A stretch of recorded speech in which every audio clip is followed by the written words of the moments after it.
guys, welcome back to my channel. Today we're going to be making some injera, and the ingredients that we're going to be using are three ingredients. First, we're going to be using red teff and white teff. That's the flours that I'm using to make the injera. And then the third ingredient is literally water. Okay, so in this video you guys are going to see me show you guys how to make the injera step by step. First, you want to have a bucket. Usually like I use the bigger one, but the bigger one was occupied, so today we're going to be using this little one. And then you put your flour in there. The flour I'm using, like I said, is white and red teff. And then you kind of just mix the flour and you keep mixing it as you keep adding water. I'll show you guys throughout the whole process, so just go ahead and keep watching.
So as you keep mixing it, you just keep adding water until it gets to the texture that you want it to be. And you want it to be kind of thin, but not too thin, but also not too thick. And you guys will see at the end exactly what it would look like. You don't want the injera to turn out to be too thick. You want it to be just the right texture. So you just keep adding water, but you can't add too much water at the same time, because then it's not going to come out right. So you kind of have to do it like at a time. So you mix and you mix and you mix, and then you put a little water, and then you make sure that the water you just added is mixed with the flour, and then you add more and more and more, and you just keep going like that until it gets to the right texture.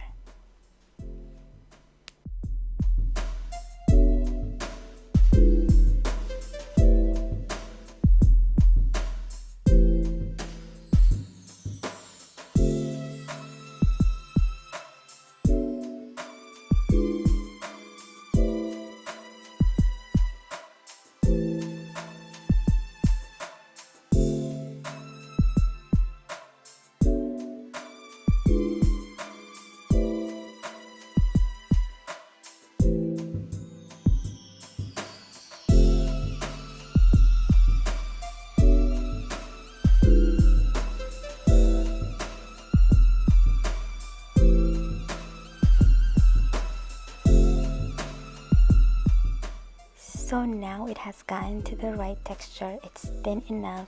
I'm feeling confident about it. All the flour is mixed. So then you kind of just clean your little bucket. Make sure that it's clean and not messy. And you guys, remember that the injera that you're making, you're going to be eating it. So make sure you wash your hands before you do this process, okay? But at the end, this is what it should look like. So for step 2, you need some water and a little bit of the injera flour you just mixed.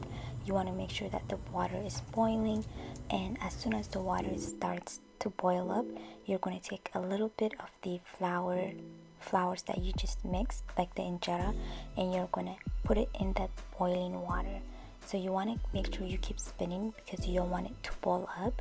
And just take your time with it, spin and mix and mix and mix, and keep adding the flour mixture.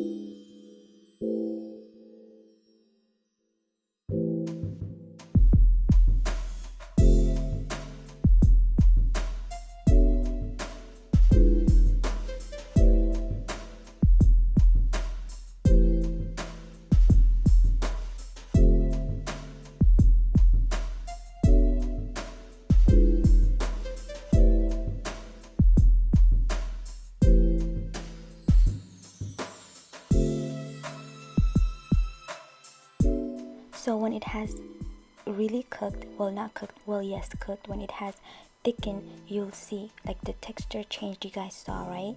You're gonna go ahead, take it and add it with the rest of your injera mixture, like the flour that you mixed. You're gonna take it and mix it with the rest, and then you go ahead and blend it together really fast. Don't let it sit, make sure you blend it really quickly.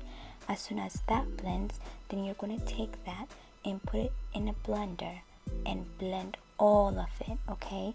So for the hot water part, you only did 1 spoon, not the whole thing. But for the blending part, you're gonna go ahead and blend all the injera mix that you just made.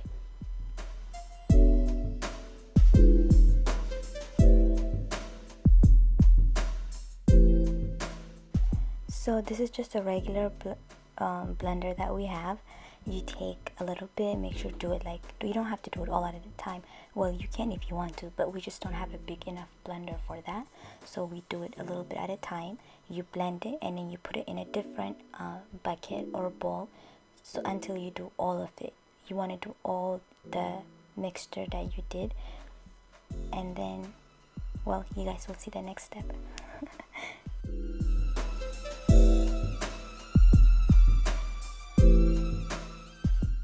So after you have blended all of it, this is what it will look like. It was a little bit too thick, so we ended up adding water to it. We just kept adding water until it was at the right texture. You don't want it to be too thick, like I said before.